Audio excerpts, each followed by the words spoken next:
Pagdasal natin na tayo maging malaya sa mga Duterte at para mapaalis ang lahat ng mga korap, lalong-lalo na si Vice President Sara Duterte, ma-impeach na Kongreso si Sara Duterte. Dahil ang talo sa korupsyon ay ang mahihirap ang bayan natin. Kaya ang ginagawa nating laban ay para sa mga duka, para sa marita, para sa kinabukasan ng ating sambayanan. Kaya mga kapatid, simulan natin ang ating misa sa pagsisisi. Pagsisihan natin na minsan hindi tayo nakialam. No, nagpabaya tayo. Nawa patawarin tayo ng Diyos at bigyan tayo ng lakas para lumaban para sa katotohanan at katarungan. Inaamin ko sa mga parang-Diyos at sa iyo mga batid na luba ko ng kasala sa isip, sa salita at sa gawa at sa aking pagkukulang. Kaya sinasamo ko sa Mahal na Birhen Maria, sa lahat ng mga anghel at mga banal, at sa iyo mga kapatid na ako'y panalangin sa ng ating Diyos. Kaawaan tayo mga parang-Diyos, patawarin tayo sa ating mga kasalanan, patnubayan tayo sa buhay na walang hanggan. Amen. Panginoon, kaawaan mo kami. Kristo, kaawaan mo kami. Panginoon, kaawaan mo kami. Manalangin tayo. Ama naming makapangyarihan, iyong pinahayag na tatawagin mga anak mong mga nagbibigay daan sa kapayapaan. Ipagkaloob mong mapairal namin lagi ang katarungan na siyang tanging saligan ng talagang tatagal na kapayapaan. Sa magitan ni Jesucristo, kasama ng Espiritu Santo, magpa sa walang hanggan. Amen. Pagbasa mula sa sulat ng mga Hebreo. Mga kapatid, alalahanin ninyo ang mga araw na daan kung paanong kayo nagbata ng matinding hirap matapos na kayo'y maliwanag. Ngunit kayo nadaig.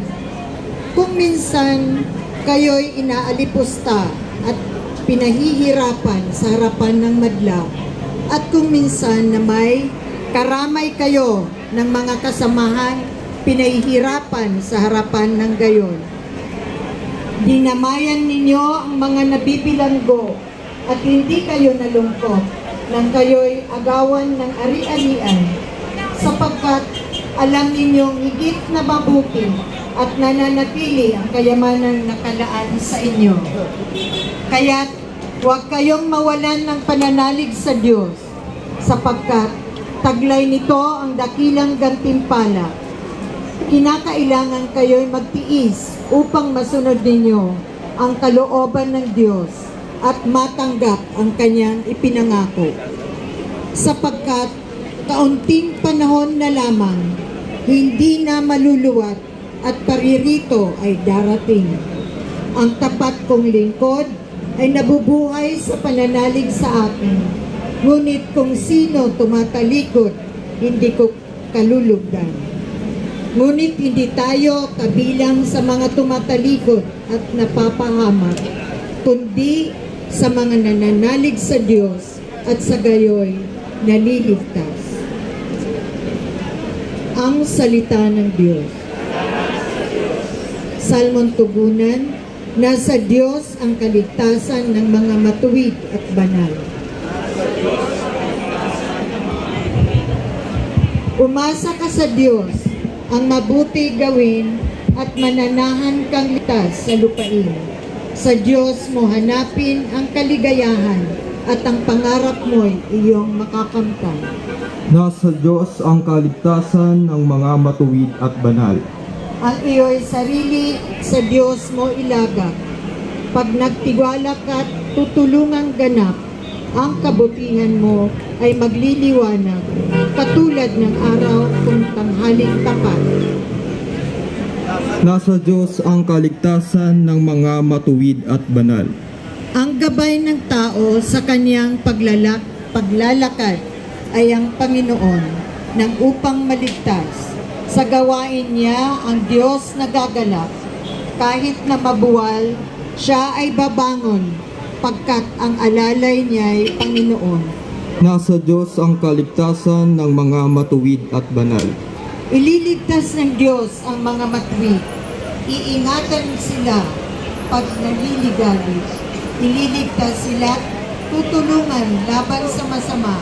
Ipagsasanggalan kapagkat sa puon, nangungubling tunay.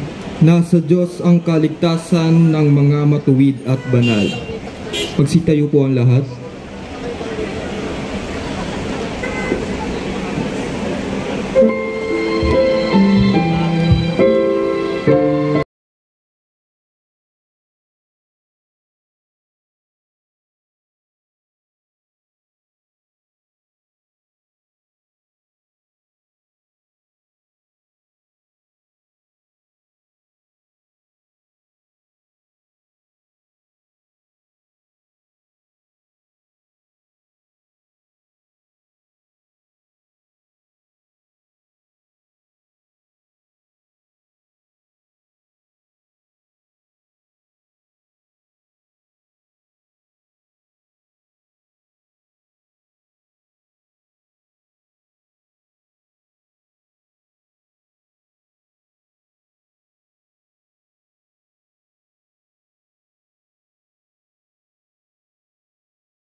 Sumainyo ang Panginoon.